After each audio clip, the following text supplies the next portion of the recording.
Hello student, this video is for class 10 light, reflection and refraction part 2. In part 1 we have learned light is a form of energy which enables us to see our surrounding or to see objects.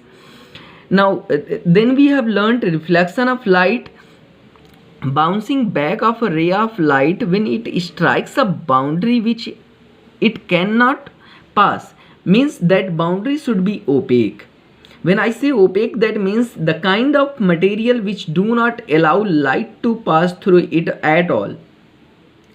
As I told you, there are three kind of materials: opaque, transparent and translucent. Opaque is the one which do not allow light to pass through it. Just to clarify, let's take an example. Look at my window. This is what? This is made up of glass, okay, this part, and this part is made up of wood. You can see from here, from the glass part, we are able to see the other side also. You can see plant, there is a plant of chiku, and here you cannot see that side because this wood is this wood does not allow light to pass through it. So what I want to tell you, this is what? This is opaque thing, okay, this is what? Opaque thing, and this is transparent thing, means the kind of material which allow light to pass through it, that is transparent, and the material which do not allow light to pass through it is called opaque thing. And the last one, that is third kind, is translucent thing. Translucent is the kind of material which allows some amount of light to pass through, and some light is reflected back in the same medium. Like if we take example of cloth, see, let us suppose this is what? Cloth, and a torch is enlightened here. Let us suppose 100% rays are produced from here, then you will get only 30 or 50% of light only on this side. Means what about this 50% light? Those are reflected back into the same direction, in the opposite direction. So this kind of material which allow only some part of light to pass through it, that is known as translucent object. Now let's discuss about the terminology of reflection of light, about the figure of the reflection of light. So this is the surface on which the light is going to fall, okay, and this is what? This is the ray of light which is falling on the surface, okay. Now as we know, this is opaque object, so this will reflect like this, okay. So the ray of light which fall on the surface is called incident ray, okay, incident ray.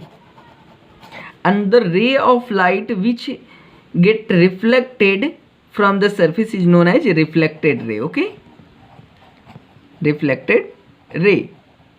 Now one more thing very important about the imaginary line. There is an imaginary line, a काल्पनिक line है, which is perpendicular to the surface.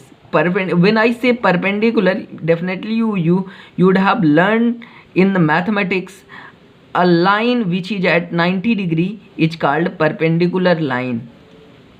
So this is an imaginary line perpendicular to the surface, is called normal.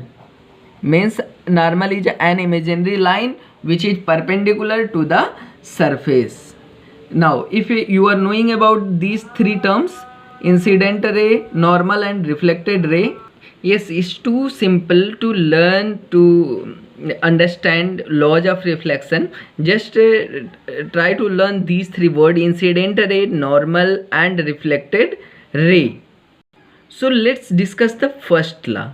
Incident ray, normal and reflected ray, you can see they all are lying in the same plane, in the same plane only. No, none of them is coming to this, okay, means they are in same plane, okay, they all are in same plane, none of them is coming up or down. So first law is incident ray, reflected ray and normal all lie in same plane. Clear? First law is okay. Now come to second law. Now look at incident ray and normal. Can you see?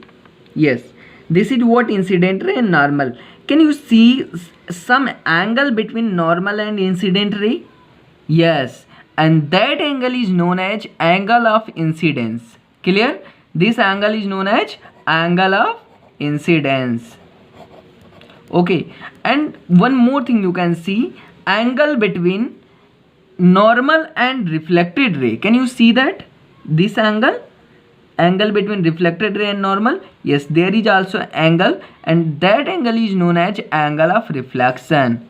Angle of same thing, but angle of reflection. Okay, now after many observation, it is found that whenever there is a reflection, this angle of incidence is always equal to angle of reflection.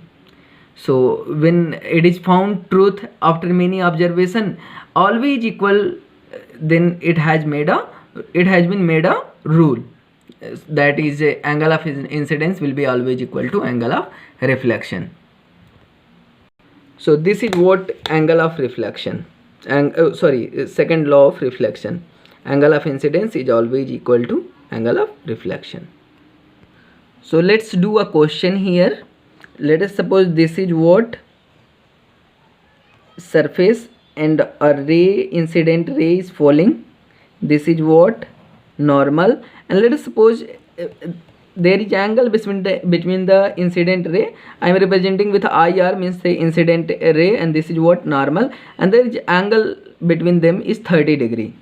And this is what a reflected ray. Then what will be angle between the reflected ray and incident ray? Yes, this will be also 30 degree according to second law. Okay, now let's do another question. This is what surface. Okay, and this is what angle of incident ray. Okay, now can you draw reflected ray with this ray? Yes, for that we have to draw normal. Okay, and we have to measure angle between the incident ray and the normal, and then with the same angle we have to draw a line that will be reflected ray. So this is how we get reflected ray with the given incident ray. Now at last I want to give you some homework. These are the some questions. You have to find out the reflected ray, means how the reflected ray will go. This is what incident ray, and this is a surface. So first you have to draw normal of this surface, then you have to find out reflected ray. See, in the same way this question also, and again this. So 4 questions are there. You can solve it at your home. Thank you. Have a nice day.